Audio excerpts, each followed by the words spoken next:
coupable. C'est le verdict qui est tombé ce matin au Palais de justice de Québec. J'ai beaucoup de respect pour la femme. 9 chefs d'accusation pesaient contre le pasteur Paul Mukendi, dont agression sexuelle, voies de fait et menaces de mort. Un soulagement immense pour la victime. Évidemment, on est très satisfait du verdict.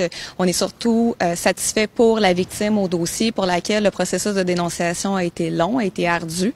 Donc, pour elle, d'être enfin crue, c'est évidemment là, une grande satisfaction. C'est un immense soulagement d'être crue.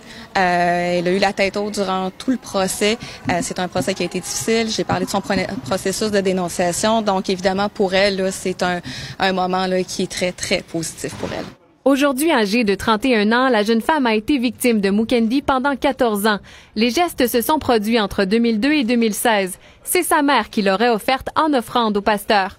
Les premières agressions sexuelles ont débuté lorsqu'elle était mineure. La couronne a demandé une détention immédiate, ce qu'elle a obtenu. Paul Mukendi a donc quitté le palais de justice cet après-midi, menottes au poignet. Donc, compte tenu des verdicts de culpabilité qui ont été rendus, nous estimions que l'ensemble des circonstances, particulièrement le dernier événement qui avait été reproché à monsieur l'accusé et l'ensemble des circonstances des infractions faisaient en sorte que la détention immédiate s'imposait pour ne pas miner la crédibilité du système de justice.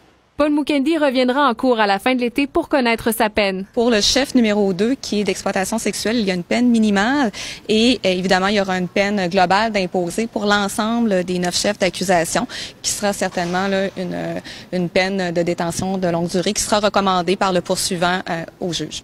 Rappelons que les jurés étaient séquestrés depuis le 25 juin dernier, sans savoir que d'autres femmes ont aussi affirmé avoir été victimes d'abus sexuels de la part de l'accusé. Pascal Robitaille, TVA Nouvelles, à Québec.